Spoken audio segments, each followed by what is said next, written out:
Van, creating activity to get in front of more people is one thing that separates average from awesome, in this business. I know that you want to devote a large part of today's program to this topic of creating activity. Tell us, how do you start on your program of inspiring people to take action? Like, what do you say and where do you go? What do you have? Thank you for the question. I do want to get to that, but to be honest, I wrote a little page thing that I want to say to everybody because I'm very excited about this. So thank you for joining us today. Please consider this an investment in the increased success, that you will enjoy over the next several decades.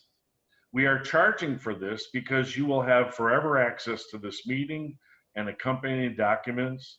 Normally, I try to fit in as much as I can, and if you're taking notes, you miss much of the content. Now, you can replay this information to your heart's content. Repetition is the foundation of real learning. Practice is the key to permanent success. Jim and I were advised to charge $1,000 for this information. We went to people and asked what would be fair for the information that we're sharing. We didn't because we wanted to make this accessible to everyone at this time. We believe every attendee will make their money back in days, maybe even hours if they really apply it immediately. After that, you should experience enormous clear profit for your investment in today's activities. The only thing that will prevent that from happening is, believe it or not using the information in a practiced and rehearsed way. It's very, very vital that you pick a few things, practice them right away, add them to your repertoire, and increase your appointments immediately. And the way to do that is by having great conversations. Isn't that the secret? Never do pitches. Never tell anyone anything ever again. Never be adversarial ever again. How do you start a great conversation? Don't you begin with an interesting question? And think about this, really think about this. In today's world, does anybody like to be told what to do? Do young people like to be told by older people what to do? Do older people like to be told by younger people what to do? Do people that own businesses want to be told by us what they should do? Or should we position ourselves as a resource? Should we be of counsel, of benefit? Should we think of ourselves as an important resource for all of our prospects and clients to have? Because none of them are thinking about what's going on in our business. They're thinking about, oh my God, am I going to lose my job? Is my business going to be okay? Am I going to be able to put food on the table? There's discussion in the United States right now that 40 million people are going to be put out from their homes and their apartments and places that they live, and what kind of impact will that have? And it's such a special time to be an insurance and financial professional, because all the establishments that we've depended on all our life, government, Wall Street, the banks, all of these establishments are not going to come through, period. Just please understand that. They're not going to come through. So that's the setup for this. And I wanted to spend a good portion of our time today making sure, because I've talked to many of you that are on the call today about, it's really funny. Most of you are smarter than me in your little finger. Yet I'm able to run 30, 40, 50 appointments a week during this pandemic. I'm still running 5 or 6 appointments a day in person, besides the ones I do on the phone, besides the one I do with Zoom calls. And so we're really able to get in front of a lot of people, and I'm going to show you how that we do this today. But I also want you to understand something else. If you're really paying attention and watching me right now, I am so nervous I could fall out of my chair. I am very shy. This is very difficult, whether you believe it or not. You're judging me. I don't feel like I judge very well. I'm old, I'm overweight, I'm not that smart. I'm worried that you're going to find out that there isn't anything special about me. I worry about that every day. And you know what? If all of you are being honest with yourselves, you have some of those same considerations, and you're worried that people won't be interested in what you have to say, that you won't be able to engage people in a conversation, and it's just not true. We have hundreds, maybe thousands of agents now, Jimmy and I, that we're able to inspire to do better because they can learn how to do this. It is a learned skill. I am not naturally charming. I'm not naturally comfortable with the spoken word. I have practiced and practiced and practiced, and I'm still practicing. As Jimmy said, one of the things I'm very proud of right now is that I'm adapting. I'm understanding that if I'm going to stay relevant in the new world, I'm going to have to add additional skills. There are people that are not going to want to see me in person. Okay, then I'll see you the way you want to see me. If they're not going to want to allow me to come and visit with them, okay, then I'll call you on the phone, and I will be just as engaging because I'm not going to tell you anything. I'm going to ask you things. So this is very important. Be clear. There's nothing spectacular about me, nothing. I'm very shy. I'm overweight. I'm old. I can think of a whole bunch of other things, but I don't want to waste a lot of time on that. I'm just average. And I've learned how to take average, and I've been taught skills that I practice, and they help me to get better and better and better.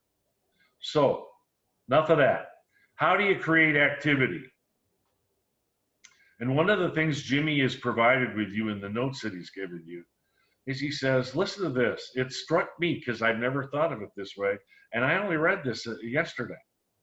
Isn't it peculiar that we are more afraid of the people we know than we are of the people we don't know? And so we don't call them. We're terrified of the people we know. How do you call someone that you haven't called for a long time? Don't a lot of us, aren't we afraid to call them because we haven't talked to them for a long time? And here's what Jimmy wrote. I'm going to read it exactly because I don't know it perfect yet, but I can think of some situations where, whether you guys believe it or not, it actually applies to me. Mrs. Client, this is Jim Ruta, your insurance agent. I'm calling in to let you know it's been a while, but doesn't our current situation make everything different? I just wanted to check in and make sure. Are you okay? Do you need anything? Do you have any questions I can answer for you? And what I want you all to understand is it was really funny because the next part of the handout that I'm going to give you was we were on the same page, and I didn't realize we were on the same page. And here's what I'm trying to say to you. In your handouts, you will have the exact language. If you're a life insurance and financial service professional, if you sell multi-line, if you sell Medicare supplements and healthcare, all of those things, we have put language in there. And I'm going to take a minute and read a couple of these to you because I want you to know them verbatim, and I want you to hear them. And I'm not going to make any mistakes. I want to read them exactly. And then I want you to see that you'll be able to take them and call up all your existing customers, because the secret to this is activity. So the way to get started and get back in front of everybody, I've been calling every single client I have, and it's in the thousands, and they're excited to hear from me. Some of them, they haven't heard from me in a while. And that was what was so amazing. And they said, well, where the hell have you been? That was the first response. Where the hell have you been? Well, I didn't really, and I had to come up with a bluff. Well, I didn't really think you needed me. Everything was going so well. But I'm really worried about what's happening now. And you transition. You learn how to have a conversation, not a pitch. So if you're a life insurance agent, this is what I would do right now. I would call every single customer that you ever sold life insurance, annuities, or mutual funds to. And I would say, hello, this is Van Mueller. You could say your name. I don't want all the sales. We are calling for several reasons. First, we just wanted to check in and make sure that you and your family are okay. Second, we wanted you to know we are available to answer any questions that you have about what's going on in our country right now. Finally, we just wanted to thank you for your confidence and your loyalty. We appreciate the business you have with us, And the only way we know how to thank you for your confidence is to make sure that you are okay. If it's all right, we'd like to meet with you for 30 or 45 minutes in the next week or two so we can ask you some questions that will clarify for you that you could be in control of what's happening rather than being controlled by what's happening in our country right now. First, are you aware of all the new challenges Americans will face in the future? Second, what if you could be kept safe or be in control of how these challenges affect you and your family? And finally, and this is the best part, what if you could take advantage of what's happening rather than be hurt by it? And you know, Mr. and Mrs. Client, that's the part that I feel where I've really dropped the ball. I don't think I've done a good enough job of making sure that you know that you could absolutely take advantage of this. And wouldn't that be vital information in this current world that we live in? If there was no cost or obligation for this service, could you find me 30 or 45 minutes in the next week or two to visit? It is the best way we could come up with to say thank you and show you that we appreciate your business and your loyalty. Would this week or next week be better? Now, I want to tell you something. I know you're not going to believe me, but I would say the number is like 90% of the people that I call say, of course you can come and visit me. I'd love to hear all of that. Love to have a conversation. Or can we do it on the phone? Or is there a different way? I'm just not comfortable with you visiting with me right now. And as long as we're talking about that right now, this is how I handle it. I have a digital thermometer, and I tell everybody that I check my temperature multiple times a day. And if I come and visit you, we can sit outside. It's beautiful right now everywhere. Even in Death Valley, it's 130 degrees. You can be outside. So you can sit outside, you can be in front of everybody, and you can have these conversations. If they don't want to sit outside, I say, listen, if you're comfortable with me coming inside without a mask, you sit at one end of the table, and I'll sit at the other, or you sit at one end of the dining room, I'll sit at the other, or one end of the living room, I'll sit at the other. And they invite me in. And then finally, if they say, I require you to wear a mask, I show them I have 30 masks in my car, a variety of colors. And I say, I'll be happy to wear 1, 2, 3, 4, 5. And guys, if you're really listening to me, what I'm trying to get you to understand is I make it be lighthearted. It has to be fun. It has to be like, boy, please, I'll do whatever you need, but you have to have this information. Can we find a way that I can share this information with you? And then on the second page of every one of these things that I'm sending you, it shows you what I call final instructions. And what I'm trying to tell all of you is it says, please consider this as a guide. It's okay to change the words around so they sound like you. The idea is to find a non-threatening way to engage existing customers and new customers while thanking them for their business and showing them that you are thinking of them. Do not change we to I in the method. I sounds egotistical.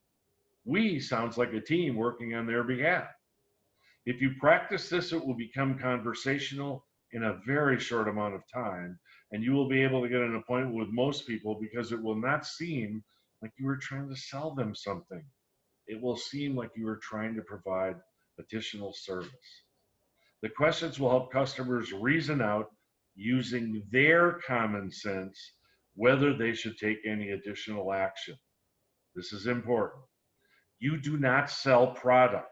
You inspire people to take action. That is the essence of your mission. Now, I just want to do one more of these. There's altogether 5, but I want to show you, like, there's lots of multi-line agents out there or people that sell healthcare. It's very similar, but if you have a book of business and you call up and you say, hello, Mr. and Mrs. Customer, this is Van Mueller calling from your multi-line agency. We have several very important reasons for calling. First and most important, I wanted to make sure that you and your family are okay. We also wanted you to know that we're available to answer any questions that you might have about what's currently happening in our country. And last, we wanted to say thank you. We can't tell you how much we appreciate how loyal you've been to us. And the only way we know how to say thank you to you is to make sure that you and your family are safe. We do that by asking you questions that will help you clarify what's happening in our country and how it affects you. We want you to know there's no cost or obligation for this. We'd even like to give you the general idea of the questions before we even meet with you. Why are we doing this? We're trying to find a way to say thank you for your loyalty and to help you understand we are just as loyal to you. The first series of questions will help you discover all the danger you can face as these national and global challenges unfold. Being aware of the challenges helps you to put you in control of the challenges. Next, wouldn't it be wonderful if you could be kept safe from all the damage caused by these events? Wouldn't that be important information? And when would you want to know about that information, before or after these bad things happen? And finally, and this is the part where we don't believe we've done a good enough job. And see, I always say that. Instead of always telling them that you're brilliant all the time, say, you know, I feel like I dropped the ball a little bit and I want to make up for it. We don't feel like we've shown you that you could actually take advantage of this. And when I call them, I don't say, oh my God, we got the greatest thing of all time. I say, come on, at the very least, wouldn't it be worth a half an hour, 45 minutes of your time? See, now it sounds like no big deal. Of course, at the very least, sure, it's worth 45 minutes of my time. And that's what gets you over the hump, instead of them feeling like you're trying to sell them something.